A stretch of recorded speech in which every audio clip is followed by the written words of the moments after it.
네, 다음 주면 추수감사 주일이죠. 한 해를 뒤돌아보니까 참 감사할 일이 많죠. 근데 또 한편으로는 시간이 또 왜 이렇게 빨리 지나가는지, 분명 한 해를 시작하면서 난 올해는 꼭 건강한 사람이 될 거야, 열심히 운동도 할 거야 했는데 어느 순간 신발은 기다리고 있고, 계속해서 게을러지는 모습을 경험하기도 했습니다. 하지만 우리에게 주신 하나님의 시간이 우리가 은혜를 가지고 걸어갈 때 하나님께서 작은 것들도 감사할 수 있도록 인도해 주실 줄 믿습니다. 우리가 지난주에는요, 은혜의 옷을 입은 사람이라는 말씀으로 함께 나누었습니다. 오늘은 감사를 입은 사람. 여러분, 골로새서 3장 13절부터 15절까지 이 말씀은 감사가 어디로부터 시작되었는지를 보여주고 있어요. 바로 가장 중요한 것 중에 하나가 바로 이 관계라는 것입니다. 감사의 옷을 입는다는 것은 관계 속에서 드러나는 삶의 방식이에요. 그래서 여러분, 고슴도치 딜레마, 해치역 딜레마라는 거 한번 들어보신 적 있으세요? 고슴도치가요, 서로 멀리 있으면 추워요. 이제 추우니까 가까이 붙어 따뜻해져야 된다 해서 가까이 붙는데 문제는 뭐예요? 고슴도치가 갖고 있는 가시가 있어요. 가시가 있어서 서로 이렇게 가까이 붙어 따뜻해지려고 하는데 서로의 가시 때문에 상처를 내게 돼 있는 거예요. 그러니까 가까이 하고 싶어도 가까이 할 수 없는, 또 떨어져 있으면 추운 이 딜레마를 갖고 있다는 것을 가리켜 고슴도치 딜레마라고 합니다.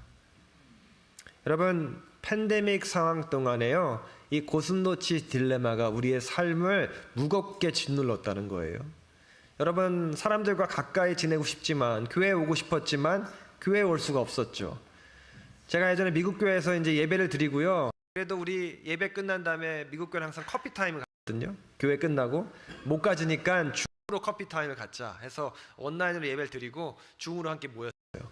근데 이제 갑자기 막상 얼굴을 맞대고 만난 게 아니라 줌으로 만났기 때문에 좀 되게 어색하더라고요. 그래서 각자 지금 하고 있는 거를 나누기로 했어요. 그러니까 이제 한 사람은 빵을 굽기 시작해가지고 빵 굽는 거를 보여주더라고요. 또 어떤 성도님은 또 우리 교회처럼 뜨개질을 잘 하시는데 이제 팬데믹 기간 동안 어디 나가지 못하시니까 뜨개질에 열중하셔가지고 뜨개질 작품들이 많아지기 시작했어요. 각자 나름대로 좋아하는 것을 배우고 나누게 되었습니다. 그런데 문제는 서로 만나지를 못하다 보니까 관심 가진 것만 친한 친구들이 생기기 시작했어요. 원래 우리가 좋아하는 걸 함께하는 친구들이 생기게 되어 있죠. 요즘 젊은 친구들도 그래서 인덱스, 자기가 좋아하고 관심 있는 것들만 나누는 친구들이 생겨나게 되었어요. 여러분, 거친 뭔지 아세요? 거친? 겉만 친구. 그래서 어느 정도 거리를 두고요, 가끔 만나는 친구가 거친이에요. 그러면 반대말은 찐친. 찐친. 진짜 친구죠. 아주 매일 만나도 즐거운 친구. 밥친은 뭔지 아세요? 밥친? 밥 먹는 친구. 이제 좀 적응이 되네요. 이제 얘기하면 다 알아들으실 것 같아요. 그러면 달친은 뭔지 아세요? 달친? 이건 어렵죠? 어이구, 달리기. 달리는 친구. 그래서 우리 요즘 젊은 친구들이 우리 러닝을 많이 해요, 요즘. 그래서 러닝 메이트. 같이 달리는 친구, 달친이에요. 여러분, 자신이 좋아하는, 본인이 좋아하는 것들로 함께 친구가 꾸려졌다는 것이죠. 팬데믹 이후에 그게 더 심해졌어요. 그래서 내가 혼자 밥 먹기 싫으니까 밥만 같이 먹는 친구, 또 내가 뜨개질 같이 하면 뜨개질만 같이 하는 친구. 그래서 교회에서도 그런 구분이 나눠졌다는 것이죠. 어떻게 보면 이게 트렌드죠. 이러한 관계들은요, 좀 편할 수 있어요. 하지만 상대가 나에게 주는 만족이 기준이 됩니다. 그러니까 그 사람과의 만나서 내가 원하는 이 부분을 얻게 되면 만족이 높은 거예요. 그래서 내가 필요한 만큼, 내가 줄 수 있는 만큼 그 정도의 관계를 유지한다는 것이죠. 이렇게 되면 관계는 서로를 세워주는 은혜의 공간이 아니라 이제 나의 부족한 거를 채워주는 그런 관계로만 유지가 된다는 것이죠. 하지만 하나님은 우리의 관계를 통해 하나님 자신을 경험하기를 원하세요. 하나님께서 우리를 공동체로 부르신 이유는 내 만족을 채우기 위한 관계가 아니라 서로를 통해 하나님을 경험하는 그런 관계. 내가 우리 옆에 계신 집사님을 봤더니 하나님께서 이런 부분을 나에게 채워주시는구나.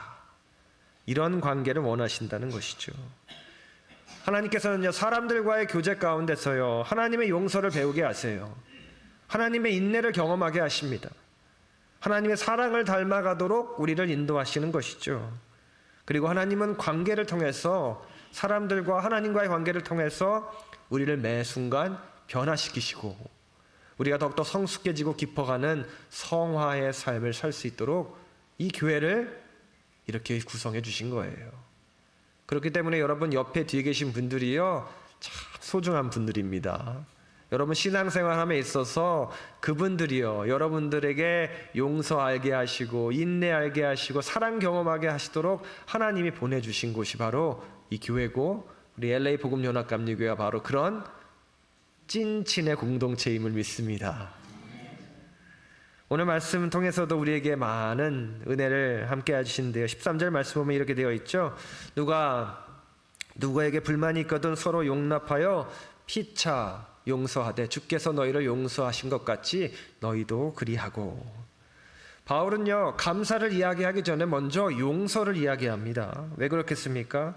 감사는 단절된 마음에서 흐르지 않기 때문이에요. 관계 속에서 풀리지 않는 상처가 계속 남아있는 한 우리에게는 감사가 흘러나올 수 없다는 겁니다. 그래서 바울은 은혜 받은 자는요, 용서하는 것이고요, 용서한 자는 감사하게 된다는 신학적인 흐름을 우리에게 설명해 주고 있는 거예요. 우리는 하나님과의 관계에서 하나님의 크신 은혜의 사랑을 입은 그런 사람들이죠. 우리는 먼저 용서받는 자들이었기 때문에 이웃을 용납하고 용서하는 것은 하나님께서 말씀하셨던 나도 거룩하니 너희도 거룩하라의 말씀을 스스로 우리가 실천해 나가는 것이죠. 영어 성경에 보면요, 뒤에 뭐라고 되어 있어요? You must forgive. 우리 옛날 영어 시간에 must가 나오면 뭐라고 되어 있죠? 꼭 해야 된다. 꼭 해야 된대요. You must eat. 너 꼭 먹어야 돼. 우리 아이들한테 얘기할 때 이거 안 먹으면 안 돼. 이 약 먹어야 돼. 브로콜리 you must eat. 네, 먹어야 됩니다. 이 must가요, 꼭 해야 된다는 거예요. 하나님의 은혜를 입은 사람이 감사의 옷을 입게 되는 첫 번째 길이 바로 용서하라는 것이죠.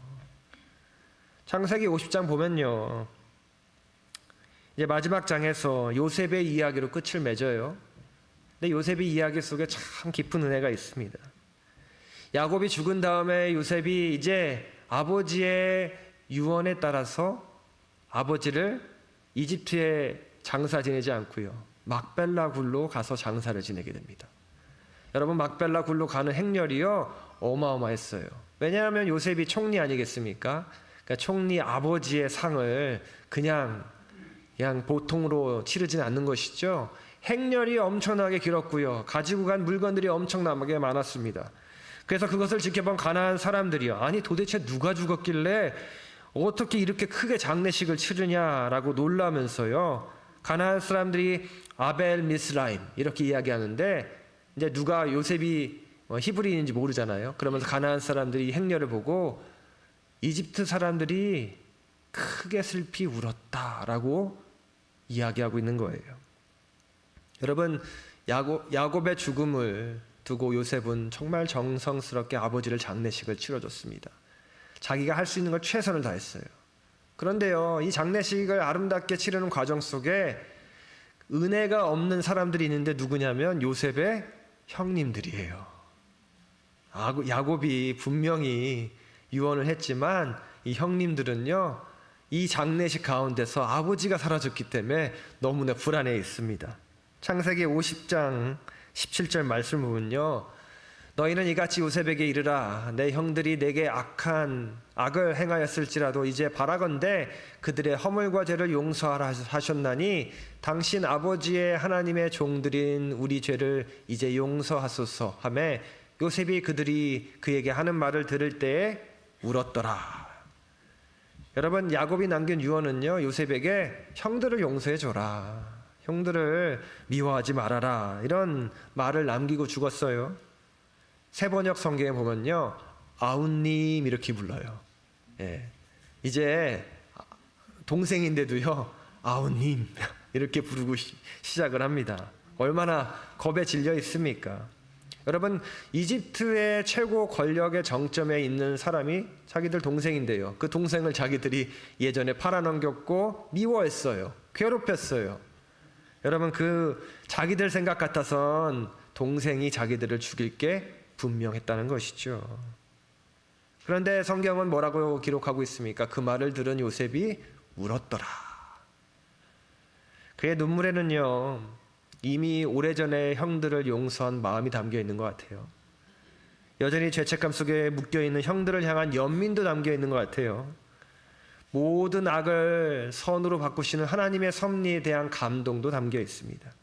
모든 감정을 담아서 그가 울었다는 것이죠. 이제요, 요셉은요, 벌벌 떨고 있는 형님들을 안심시키며 이렇게 이야기를 합니다. 창세기 50장 18절부터 21절에 보면 그의 형들이 또 친히 와서 요셉의 앞에 엎드려 이르되 우리는 당신의 종들이니이다. 아직도 겁에 질려 있죠. 이제는 아까는 아우님 이랬는데 이제는 당신의 종입니다. 이제 바짝 엎드렸어요. 요셉이 그들에게 이르되 두려워하지 마소서. 내가 하나님을 대신하리이까 당신들은 나를 해하려 하였으나 하나님은 그것을 선으로 바꾸사 오늘과 같이 많은 백성의 생명을 구원하게 하시려 하셨나니 당신들은 두려워하지 마소서. 내가 당신들과 당신들의 자녀를 기르리이다 하고 그들을 간곡한 말로 위로하였더라. 여러분, 요셉의 용서가 느껴지십니까? 여러분, 하나님의 은혜의 옷을 입은 사람의 모습이 요셉 안에 담겨 있어요. 여러분, 요셉은 형들이 자기한테 했던 그 일들을 똑같이 형들에게 복수하지 않았습니다. 형들을 간곡한 말로 위로하고 있고요, 형제들을 죽이지 않고 돌보겠다, 그 자녀들까지 다 내가 돌보아 주겠다 안심시키고 있습니다. 용서한 사람의 마음과 모습이 어떻게 보이십니까? 용서는 요셉을 자유롭게 하고 있어요. 그 자유함이 요셉의 삶에 감사를 만들어내고 있습니다. 형님들은 아우님, 나는 당신의 종입니다라고 벌벌 떨고 있지만 요셉은 너무나도 평안하게 형님들을 위로하고 형님들에게 따뜻한 말로 전하고 있습니다. 용서하지 못한 사람은 늘 두려움 속에 살게 되는 것이에요. 여러분, 자신의 죄를 아직도 담고 있는 사람은 늘 불안함과 공포에 살게 되는 것이죠. 하지만 용서하는 사람은요, 자신의 그 아픔에서 자유로워질 수 있어요. 평안해질 수 있습니다. 더 나아가 감사의 고백으로 나아갈 수 있게 됐다는 것이죠. 용서의 사람인 요셉의 말 한마디가 이제 모든 형님들에게 다 평안함을 선물했어요. 여러분, 하나님께서는요, 우리가 용서의 사람이 되기를 원하십니다.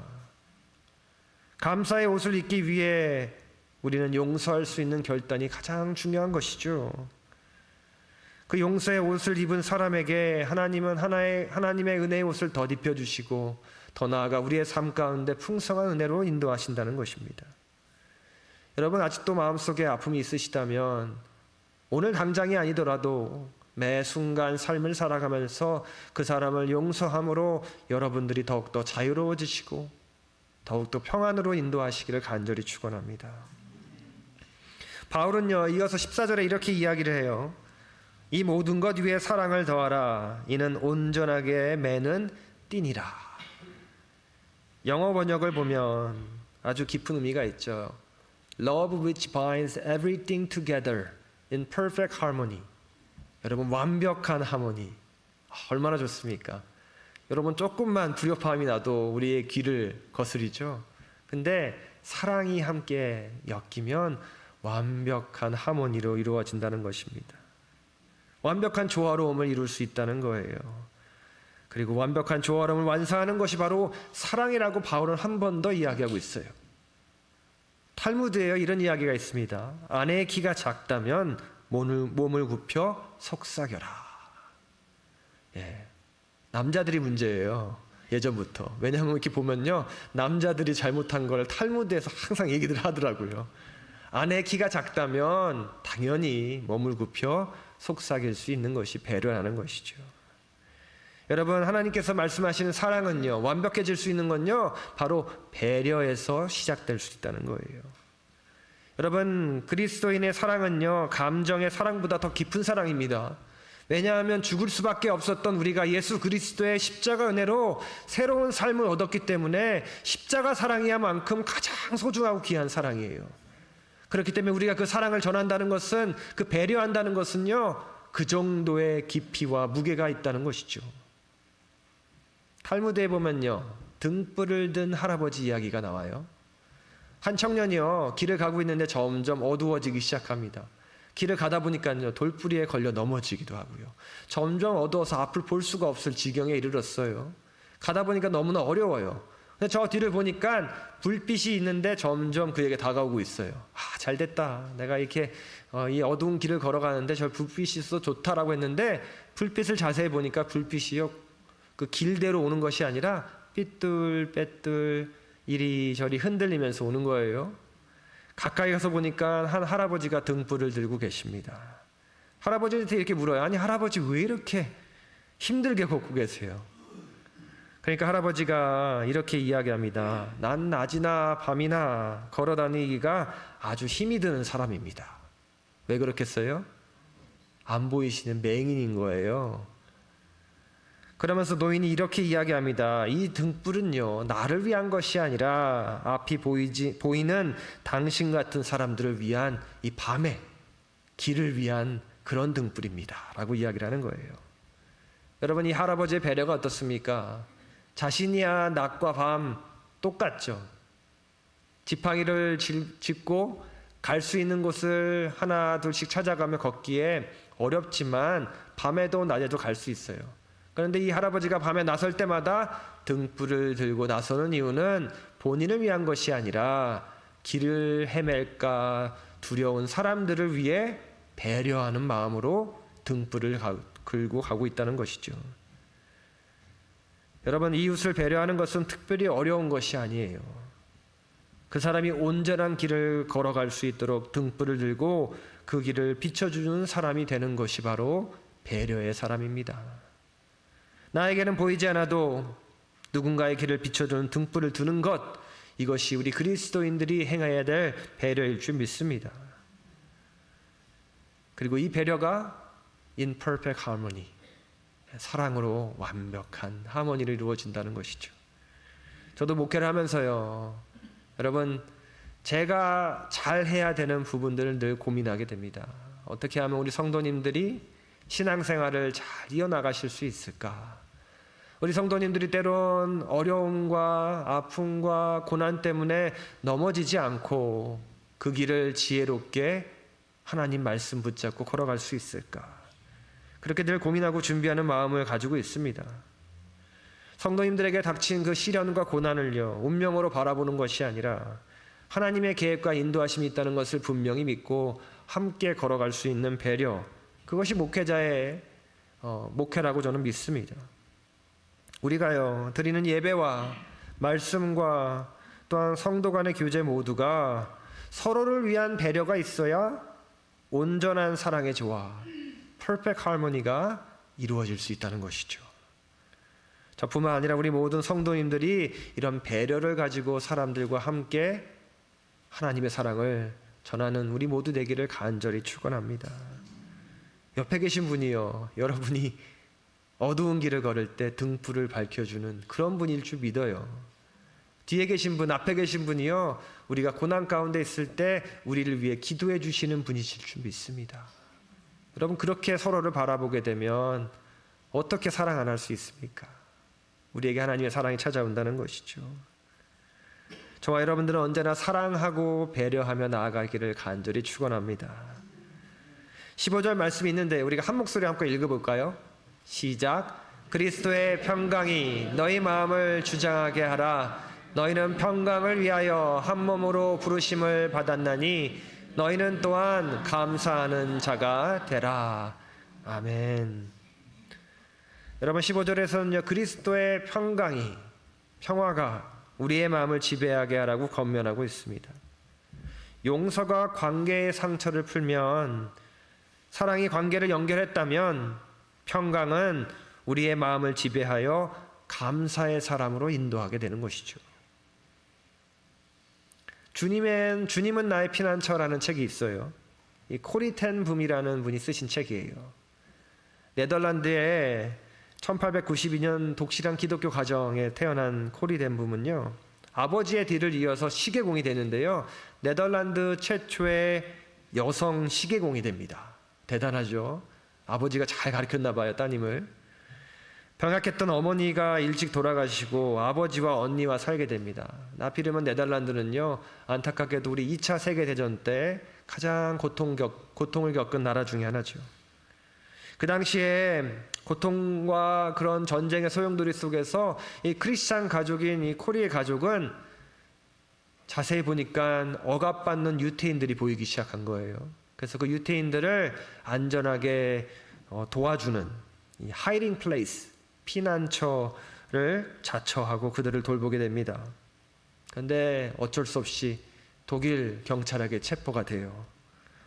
코리와 언니, 독일에 있는 죽음의 수용소까지 끌려가게 됩니다. 너무나 잔혹한 수감 생활에 시달려야 했지만 그러한 상황 속에서도 하나님의 사랑을 전하고 소망을 전하고 복음을 전하는 데는 열심으로 했어요. 기적적으로 수용소에서 살아남은 코리가요, 전쟁이 끝난 다음에 네덜란드와 독일에 치유센터를 건립하게 됩니다. 왜 그렇겠습니까? 전쟁이 낳은 아픔이 너무나도 많죠. 사람들 마음속에 트라우마가 있어요. 그래서 예수 그리스도의 복음으로 치유하기 위해 치유센터를 열게 되는 거예요. 하나님의 사랑과 용서의 메시지를 전하게 됩니다. 여러분, 자신이 미워했던 사람들을 용서하지 않으면 자유로워질 수가 없잖아요. 그런데 하루는 강의를 마치고 끝났는데 자기가 잡혀 있었던 포로 수용소 간수가 자기에게 갑자기 다가오는 거예요. 그리고 코리에게 미안하다고, 용서해 달라고 손을 내밀게 됩니다. 코리의 마음이 어땠을까요? 한 번에 용서해 줄 수 있었을까요? 본인이 치유센터를 건립하고 치유하지만 어려웠어요. 본인의 인간의 힘으로는 도저히 할 수 없었다고 고백합니다. 그래서 하나님께 기도했어요. 예수 그리스도의 사랑과 용서를 달라고. 그리고 이 사건을 통해서 그녀는 이렇게 이야기합니다. 용서는 감정이 아니라 순종에서 시작되는 것이다. 그때 하나님의 마음을 변화시킨 메시지를, 하나님께서 그녀를 변화시킨 메시지를 전하게 되고 그녀가 하는 사역이 많은 치유를 낳게 되었습니다.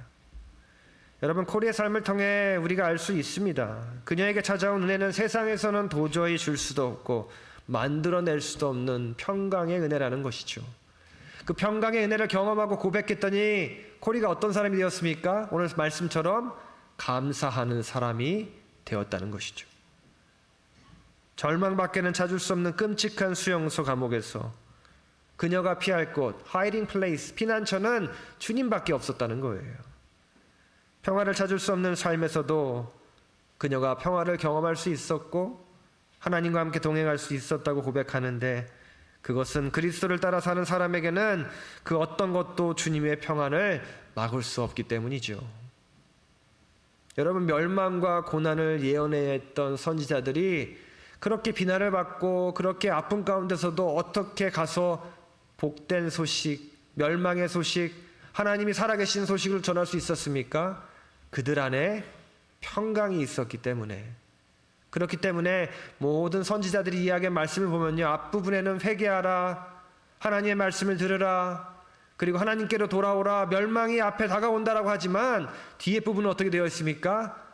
그럼에도 불구하고 하나님은 너희를 사랑하시고 너희에게 기회를 주시고 용서하시고 함께 하실 것이다라는 메시지를 전하게 돼요. 여러분, 하나님의 평화를 얻은 사람의 입술에서 바로 감사의 고백이 나올 수 있다는 것입니다. 사랑하는 LA 보국영합감리교회 성도 여러분, 오늘 말씀을 통해서 우리 모두가 감사를 입은 사람이 되기를 간절히 축원합니다. 우리가요, 그냥 감사합니다라고 고백하는 사람이 아니라요, 내가 하나님의 은혜의 옷을 입으니 평강이 찾아오고 사랑 때문에 배려가 생기고 용서하고 결국에는 나의 입술에서 감사의 사람이 되는 우리 모두가 되기를 간절히 축원합니다. 여러분, 골로새서 말씀 속에서 우리에게 임하는 모든 것들은 우리가 감사의 사람이 되고 세상 속에서 하나님의 분명한 사람이 되기를 원하세요. 저와 여러분들이 세상에 나갈 때는 은혜의 옷을 입고 감사의 옷을 입고 평강의 옷을 입어서 세상 사람들이 봤을 때 아니, 이렇게 힘들고 어려운 시대에 저 사람은 어떻게 감사의 사람이 될 수 있을까? 그 이유는 바로 우리가 하나님의 은혜 덕분이죠.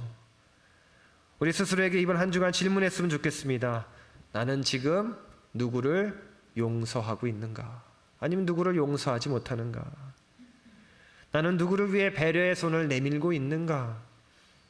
내 안에 그리스도의 평강이 나를 다스리고 있는가?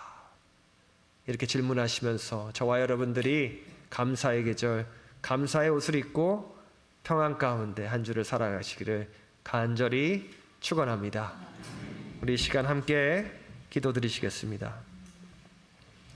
사랑과 은혜의 하나님, 오늘 우리에게 감사의 옷을 입으라고 말씀해 주시니 감사를 드립니다.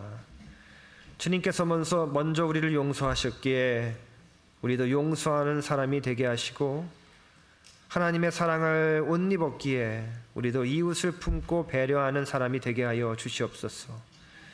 삶의 여러 상황 속에서도 그리스도의 평강이 우리 마음을 지배하게 하시고 그 평안이 우리의 말과 행동 속에 드러나게 하여 주시옵소서. 주님 안에서 평강을 누릴 때 우리의 삶은 감사로 충만해질 줄도 이 시간 믿습니다. 주님, 올 한 해에도 주님의 은혜 가운데 여기까지 왔습니다. 힘들고 어려운 일들 많이 있었지만 우리에게 주신 풍성한 은혜가 있기에 이 자리에서 하나님을 찬양하며 감사하며 주님께로 나아가오니, 주님, 우리가 늘 감사의 고백을 외치는 사람 되게 하시고 많은 사람들에게 하나님을 믿으니 그리스도가 함께 하시니 나는 감사의 사람이 되었습니다. 이 복된 소식을 한 주간 전할 수 있는 우리 모두 되게 하여 주시옵소서. 주님께 모든 영광과 감사를 드리오며 예수 그리스도의 이름으로 기도드렸습니다. 아멘.